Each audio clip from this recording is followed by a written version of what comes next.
Salut les gars et bienvenue dans cette nouvelle vidéo. Le Maroc vient tout juste de jouer son premier match de cette Coupe du Monde 2022 au Qatar.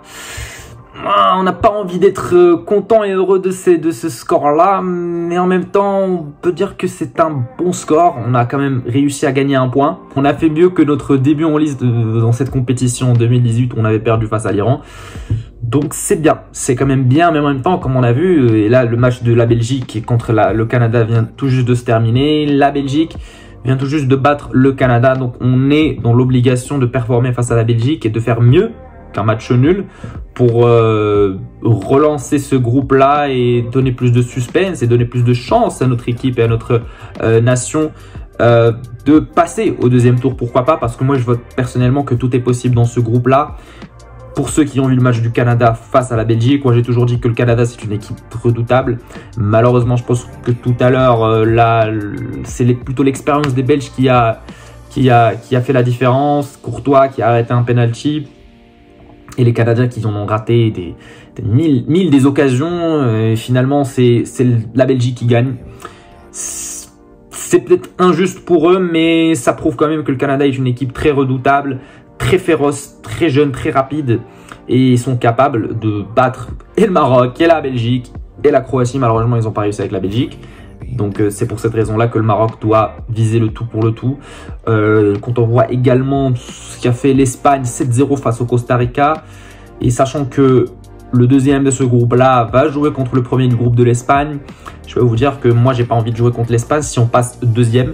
Donc c'est pour cette raison-là que je pense que même dans la tête des joueurs, ils vont se mettre dans une position où ils vont tenter le tout pour le tout. On n'a rien à perdre et on doit viser la première place, pourquoi pas. Ça peut en faire rire certains, mais dans ce groupe-là, tout est possible. Si on bat la Belgique, je pense que ça pourra donner plus de confiance aux joueurs.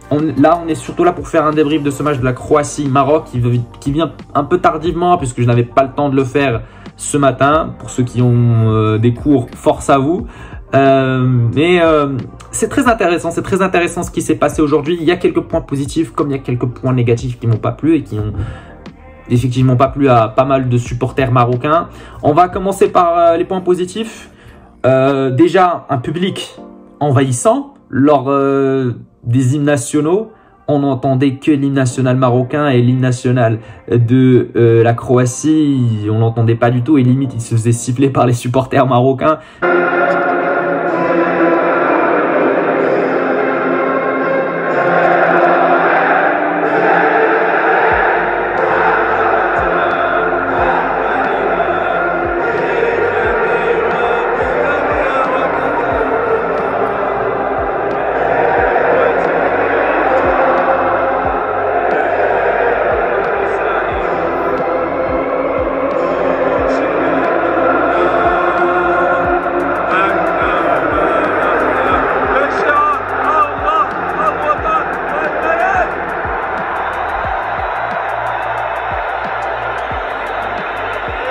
Tellement on a été envahissant et se sentait comme chez nous, et je pense que ça a fait la différence, ça a fait énormément la différence parce que les Croates se sont sentis comme s'ils étaient sur le territoire ennemi, et donc ça a donné plus de peps et plus de motivation aux joueurs.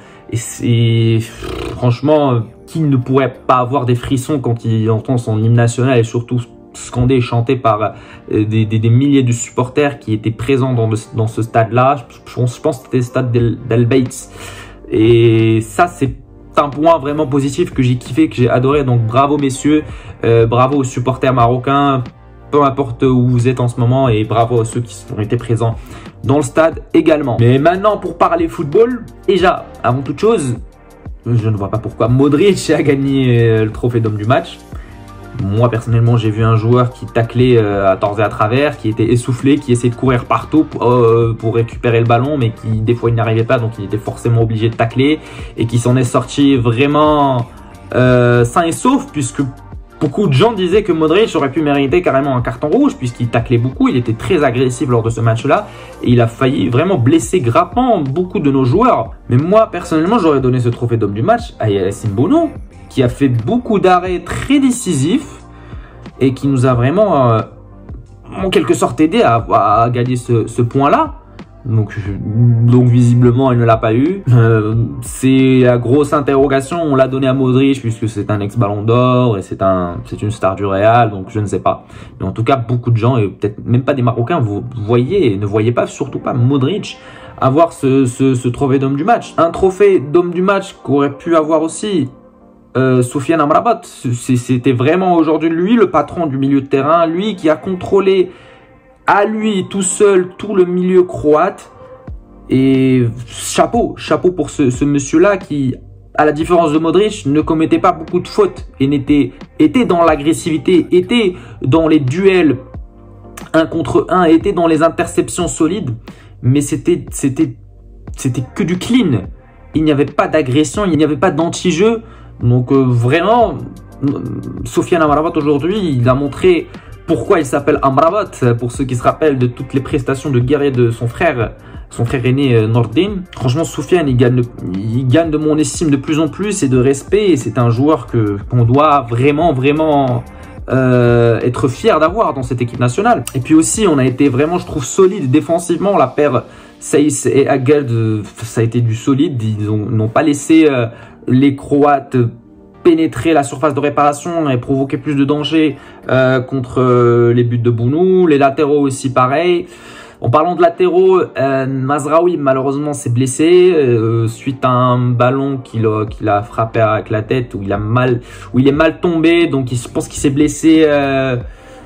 Je ne sais pas si c'est blessé aux adducteurs ou aux côtes, mais en tout cas sa blessure est un petit peu étrange. On verra si c'est une blessure sérieuse ou pas. Mais en tout cas, moi personnellement, il y a eu une bonne nouvelle qui s'est ensuite après la blessure de Mazraoui, c'est l'entrée de Yahya Atiyatullah, qui est d'ailleurs un latéral gauche de profession. C'est un gaucher, donc il est plus apte à centrer beaucoup plus précisément avec son gauche pour essayer de trouver la fameuse tête de Nséré, car on sait très bien que Nséré est un joueur de tête et qui est capable plus de marquer avec sa tête plutôt qu'avec ses jambes.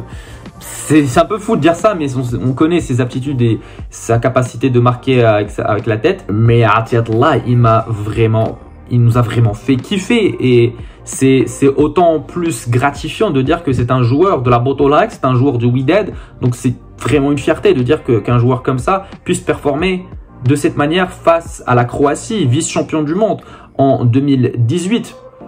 Mazraoui, il est bon. Certes, Mazraoui, c'est un joueur du Bayern. Il a gagné en titularisé au Bayern, mais en tant que latéral droit. Et je pense que c'est très important d'avoir des latéraux gauche de profession déjà et qui soient gauchers de préférence pour pouvoir effectuer plus de centres et être plus à l'aise dans leur centre. Parce que Mazraoui, je ne sais pas, à chaque fois, il essaie de se positionner sur son pied droit pour effectuer des centres qui pourraient marcher, mais dans la normalité et dans la logique, c'est meilleur d'avoir un latéral gauche qui est gaucher. Donc Atiyatullah, big up. Franchement, incroyable match qu'il a fait et je pense que ça pourrait donner un plus pour le Maroc face à la Belgique pour effectuer plus de centres et essayer de trouver Nséré. Et ça va m'amener à parler de certains points négatifs. Donc Nséré et Hamdallah qui ont tous les deux joué, parce que Hamdallah l'a remplacé en deuxième période, genre à 10 minutes à la fin. Bon, l'entrée de Hamdallah n'a rien à rajouter parce qu'on n'a pas beaucoup vu malheureusement. C'était la fin du match, tous les joueurs ils étaient un peu crevés. Nséré, malheureusement, on n'a pas réussi à le trouver. Peut-être qu'il se débarquait mal, peut-être qu'il n'y avait pas d'automatisme entre lui et Ziyech et Boufal. Donc je pense que c'est le point négatif de ce match-là, c'est que l'attaque, elle était un petit peu fantomatique. C'est que certes, Ziyech, Boufal, on connaît leur qualité technique. Ils ont essayé, ils ont tout essayé, ils ont tout donné. On a vu l'image de Ziyech à la fin du match où il était exténué, crevé, à terre. Et ça fait plaisir de voir que des joueurs s'engagent à 100% dans cette équipe nationale et donnent tout ce qu'ils ont. Mais je pense que c'est justement, il y a eu un manque d'automatisme dans cette attaque-là. Et Ziyech et Boufal n'ont pas réussi à trouver ou à être en connexion avec un Nséré. Et même Hamdallah. Et puis aussi Abdé, franchement, Abdessamad Zelzoli. Nous qui pensions que c'était un joueur hyper talentueux. Enfin, si, certes, c'est un joueur hyper talentueux. Il est jeune, il est bouillon, il est énergique.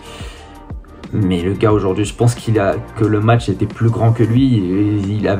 Je pense qu'il a pas réussi à subir la pression de ce match-là, chose qu'ont fait beaucoup de joueurs, chose qu'a fait d'ailleurs Atiatullah, et chapeau pour lui, qui s'en foutait. S'il jouait à la Botola, ils s'en foutaient. S'il n'avait pas l'expérience en Coupe du Monde, il est rentré et il nous a prouvé que c'est un vrai latéral gauche, c'est que c'est un grand joueur et il a déstabilisé pas mal la défense croate et il a été solide défensivement derrière, donc franchement incroyable. Alors qu'Abdé, mais franchement Abdé c'était n'importe quoi aujourd'hui, il perdait souvent le ballon, il driblait trop, il ne jouait pas collectif, il voulait trop en surjouer et c'est d'ailleurs une fois, au moment où on a vraiment, c'était une grosse blague, c'est où il a essayé de dribbler, il a oublié le ballon derrière lui, donc franchement, Abdé, la tête ailleurs un petit peu, et comme j'ai pu le dire, ce match-là était beaucoup plus gros que lui, mais encore une fois, quand on voit des jeunes comme Gabi faire ce qu'ils ont fait face au Costa Rica et gagner le trophée de l'homme du match à 18 ans, on peut se poser des questions, mais franchement,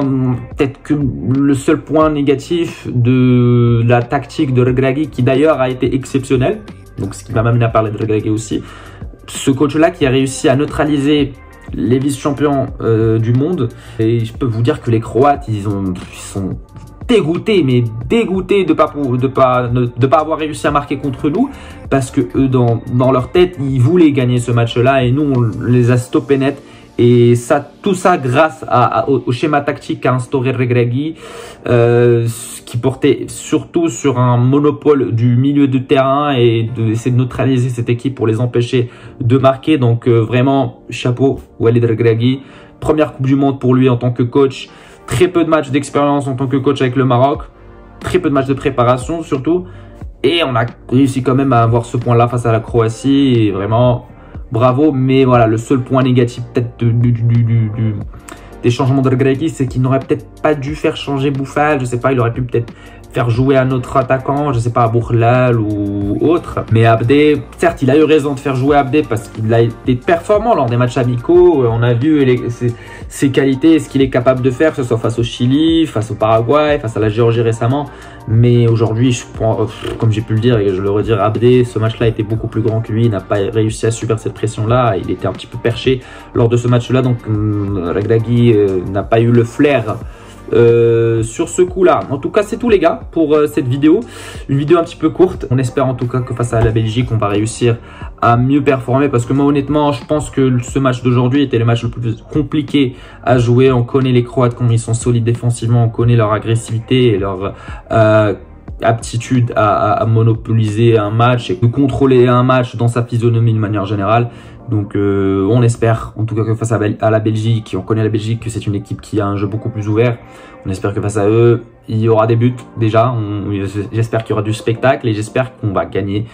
Donc mes amis belges, désolé, mais on est là pour gagner. On n'est pas là pour jouer tout simplement cette Coupe du Monde. On a très clairement vu qu'on a les chances et les capacités d'aller décrocher cette qualification, que ce soit en première ou deuxième position, car tout est possible dans ce groupe-là. C'est un groupe plutôt ouvert où il y a des matchs plutôt à égalité. Donc on croise les doigts, on croise les doigts. En tout cas les gars, merci pour votre soutien et n'oubliez pas de vous abonner, de me lâcher un petit commentaire si vous avez quelque chose à dire sur ce match du Maroc face à la Croatie, de liker cette vidéo bien évidemment car c'est très important pour le référencement et nous on se retrouvera lors d'une prochaine vidéo. Ciao ciao.